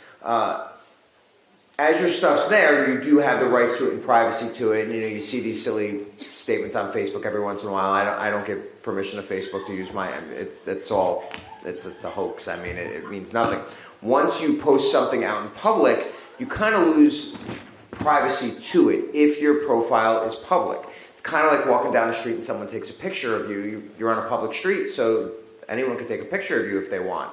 As you can imagine, just probably everyone in this room knows of at least one or two people that have seen something inappropriate or come across something inappropriate online that's posted. So just exponentially, the social media platforms and Google are getting these by the millions probably a day, and they are working on their algorithms to take inappropriate content down, but it's not foolproof. It's not foolproof, and it's a game. Sometimes the bad guy wins, and sometimes we win, and it just perpetuates the cycle. So it's not foolproof. The best thing that I can do, and I say this to the kids, like if you want to see what you look like naked, get in front of a mirror. There's no reason to take a picture of it to see what you look like naked.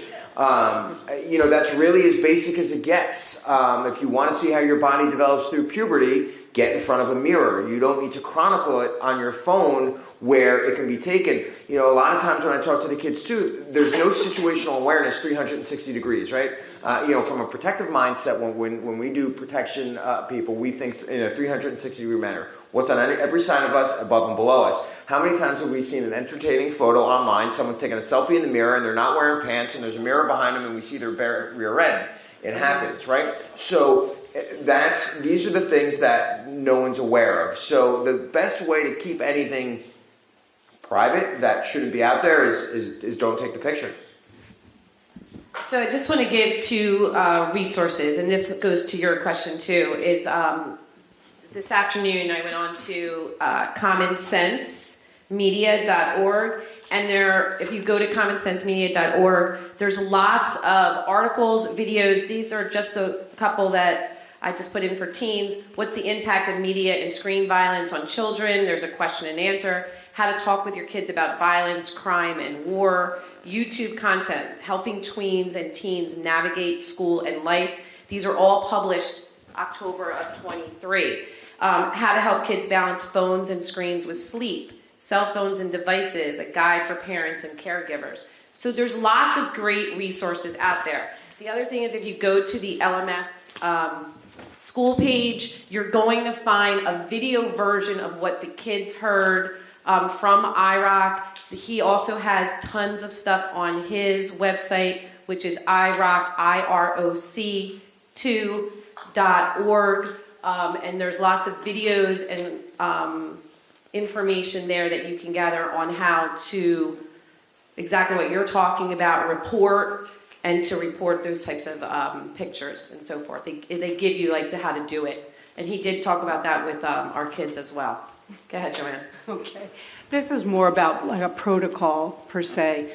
There were so many, I was a teacher for many years, and we did the drills where we had the students that when they have to go in the classroom told away from the door, away from the windows, stay quiet. Has the protocol changed at all? And the reason I'm asking is, there's a thought, are you a sitting duck in the room, staying there waiting for the shooter to come through the building, or do you stay what we were trained to begin with? Has that protocol changed at all? No, and that's what I mentioned before about there's never been a shooting incident, and that's what we have to go by, the statistics. There's never been a shooter that's breached a locked classroom door. Out of sight, out of line of sight's line of fire. So that's why you talk about, normally we don't like to bring up too much of the protocols, within the school like that, but, that's important to understand, line of sight's line of fire. And what we saw in Parkland was he was shooting through the classroom doors as he was walking down the hallway, but the kids weren't in what is called the safe corner. You brought it up. That's what it's called, the hard safe corner, which is out of line of sight from the hallway. In Parkland, as you walk down the hallway, kids were still at their desks. They were shot and killed. In other instances, kids were unsure of what to do, and they were running around the classroom exposed to the hallway doorway. So he was shooting through that. We had talked about that for years in our drilling and in our talks with staff members about getting out of the line of sight. And what happens with a lot of these shooters, they study other shootings. So when we saw the shooting in Nashville, Tennessee at the Covenant School, she was doing the same thing. She was shooting through classroom doors and windows, but when we read the after action report from some of the individuals that were there, including the police, they were praising the staff members because not only did the staff members react quickly, they got everyone out of sight into a hard corner, and when she was shooting through the doors of the classrooms, she wasn't hitting anyone. The only individuals that were killed were, unfortunately, ones that were trapped in the hallways. So, that still maintains that, out of sight into the hard safe corner, especially for Lawrence. You have to understand, in Lawrence, you have the added benefit of not only having security, but you have SROs. You have a good guy, and this isn't a political statement, but you have a good guy with a gun in the school that can quickly address the threat that is in the school. They move to the threat. That's how we're trained. You move to the threat to neutralize the threat. So now that individual will be more concerned about the police officer in your school than the other individuals. The other thing to consider too, which is important, again, we talked about situations like that. Shooters decide when they're going to come and attack the school. They pick the most opportune time for the most available targets within the school. When you see a lot of these shootings, now you look at the Covenant shooter, she made a fatal error on her end. She picked the wrong time of the day. Most of the kids were in the classrooms, and when this started to unfold, when she blew out the doors, the glass on the doors, and entered the school went in total lockdown, and there was hardly anyone in the hallways for her to shoot. But then you look at Parkland, he was a student at Parkland, he knew it was the end of the day, there would be a lot of people in and around in the hallways. So when he entered the school, it was a target-rich environment, and that was unfortunately what ended up happening. So for the most part, and most of the protocols you see, there's several different protocols out there. One is called the SRP, the Standard Response Protocol. That is a lockdown for that type of situation. If you look at ALICE, it's another program. It's ALERT, which is what the school does when they announce a lockdown. The second acronym, AL, is lockdown. And lockdown is exactly what you're talking about, and what I just mentioned was, out of the line of sight, getting into the corner, and, allowing law enforcement to respond to the threat. In most cases, it's usually less than 3 minutes for most law enforcement, especially in New Jersey, because we're so heavily populated, and there are so many police cars usually out on patrol. And there's such shared services. Like here, you would end up certainly with Ewing, Hopewell, Lawrence, State Police would be responding. Trenton certainly would be responding.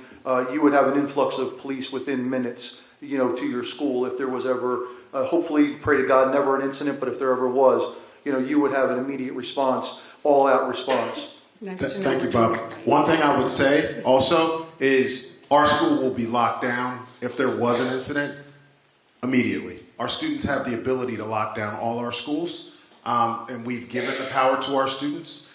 I'm not going to go into detail around that system because it is a security system, and if I share that information, it's not as secure. But I will say, the faster we can get the school locked down and get these kids out of the hallways, the faster it will be. So the safer our kids will be. And our kids, not the principal, not a teacher, the kids have the ability to put the school in lockdown immediately. In Lawrence Township, the response time, 2.5 minutes. And there is an SRO and a Class 3 in most of the buildings. So we're not going to sit and wait.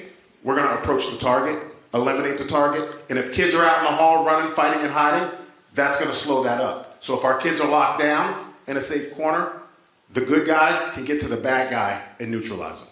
All right? All right. Anybody have questions? We got one more question, maybe two, because we're running short on time. It's up to you, Cliff. You pick. There's three right there. Jesus. It's anxiety. Whew. Can't take it. What are your opinions on metal detectors at the schools, especially for the middle school and high school? Well, we've been to a lot of schools that used metal detectors, and now they no longer do. That's a really hot button topic, because what do you want your school to look like with metal detectors, in the doorways coming in? Then you have to have protocols for these metal detectors. You have to have individuals who will staff those metal detectors that are trained. And then you have to have bag searches. So, picture the school being like an airport, and you're going to have a queue of people lined up coming in. What are your protocols going to be? When we went to some schools and we talked to some individuals, the student pushback was, well, we have to go through the metal detector. How come the staff doesn't have to go through the metal detectors too? And then if you have schools that open lunches, then you have to bring those metal detectors back up running for people coming back in. We actually went to observe a drill in a school down in South Jersey. And when we go down to schools, we normally troll through the parking lot, see if we get stopped, see if we get challenged, because here's a car driving through the parking lot, especially at the beginning of the school day. We knew they had metal detectors. And as we were driving around the school, we noticed that first floor windows were open and students were gathered under those windows. When we walked in, we said, why are you even wasting your money on metal detectors when you have no security on the outside? If an individual wanted to bring a weapon in, they could pass it through the window, come through the metal detector, and everything would be fine.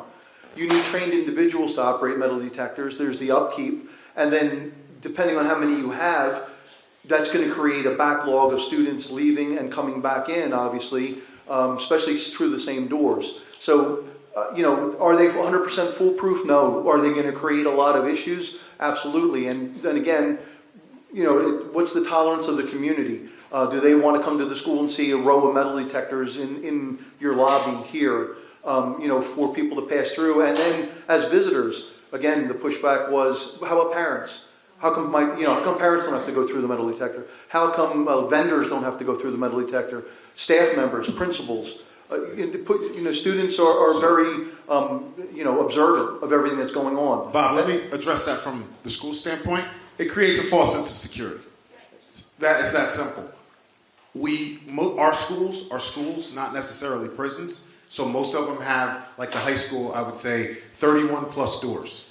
And we do our best to do what we can to limit the access. But if somebody's looking to get something in, a metal detector is not going to stop it from coming in. The best thing that we can do for our kids is tell them if they see something, say something, report it, get our BTAM team up.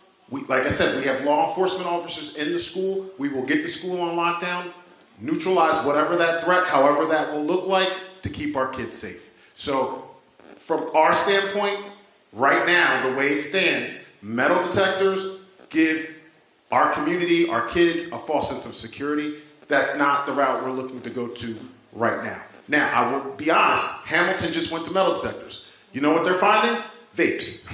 So they're not finding weapons. So again, that's just something that we want to keep in the front of our mind. And again, we're always looking at these issues as they come up. That doesn't mean that answer might not change. But as of right now, based off of all the statistics and what we've seen, it provides a false sense of security. And that's not something that we want to do for our community. And Cliff, if I could, I won't mention the school district. It's up in North Jersey. It's in an urban area.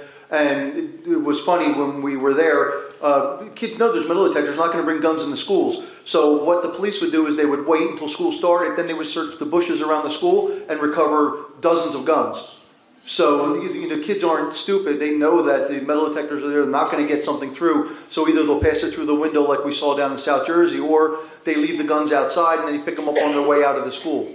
So that's actually what was occurring. And once they started losing their weapons, they didn't bring them on the school property anymore either. Thanks, Bob. We're going to do one more question and then we're going to wrap. All right, last question. Thank you to all the speakers. Really quick. I think earlier on it was mentioned, hey, the phone is the gateway to their world, right? it's the gateway to all of our worlds, I think, or at least most of us. Family photos, it's the photo album, et cetera, et cetera. What is, in your minds, a way in which people phone obsess could model good behavior with the devices, right? And conversely, for the educators in the room, what can the schools be doing differently in terms of their activities, right, to model that good behavior, to show that, that digital home ec, that here's how I manage my device? Thanks. So it's kind of a double-edged sword, and education changed significantly with COVID. We became a society that became so dependent on electronic devices, and our children were homeschooled, for lack of better terms, on that device, and they would spend 6 or 8 hours on a device and say, you have to sit on this electronic device indefinitely until your work's done, and then as soon as school's day is done, we'll say, well, no more electronics, right? So we're given that mixed message again. The best thing that we can do is really start with our own decision making as a parent, and if that starts with saying, you know what, we're not going to bring our phones to the dinner table, we're just going to have communication with each other, family meeting at the dinner table, then we'll do that. Our children are going to model what we do, and if we are not present, and what my wife says to my daughter is, be where your feet are. And if you're not present, and my daughter does hate when she says that, so be where your feet are, right? So, look, there are times that we all have different employment, and there are times that we have to be immediately accessible to somebody for whatever reason, from an employment standpoint. But there's a difference in a work obligation opposed to a social media obligation, I think. And I'm just as guilty of it. And there's times that my phone goes off at dinner, and there's things that I have to address then, and I give them the wrong message because I'm doing it at the same time I'm telling them not. But we have to be able to differentiate between the two. So maybe we start, you come up with a plan and say, we're going to carve out, and we used to do this as a family for a while, and we got away from it, where we spent 30 minutes playing a board game, and that was it. Whether it was Scrabble and Chutes and Ladders, whatever the case may be, and those devices stayed in the other room. And look, there is an addiction. I think there is significant research that says that they are addictive devices. You can't go cold turkey, I don't think. But, if you say we're going to carve out 30 minutes a night, that becomes 40 minutes. And there's times, though, that I've found that where 30 minutes easily turns into 45 because you get distracted in what is present. So that's really where you start. As from an educational standpoint, I would leave that to the schools to teach. But I know as a parent, my children's educators rely heavily on those devices to provide their educational content. Thank you so much. And being that we're short on time, we just want to make sure that, we get your feedback for today. Dr. Malofsky doesn't see that picture. So there's a QR code. Our guest speakers will stay around for any questions that you may have. We want your feedback. We really want to know what you thought about our speakers, the format, because again, if you like it, we love it. This is something that we would look to provide again, maybe new topics. So it's important that we get your feedback so we can rate tonight and go back to our team and see, how we can provide different experiences and different topics. Next, I would like to thank our Board of Education for supporting us and allowing us to do this topic. Give them a round of applause. I would like to thank our COA, our Central Office Administrators, for helping to support this and helping us to put that on.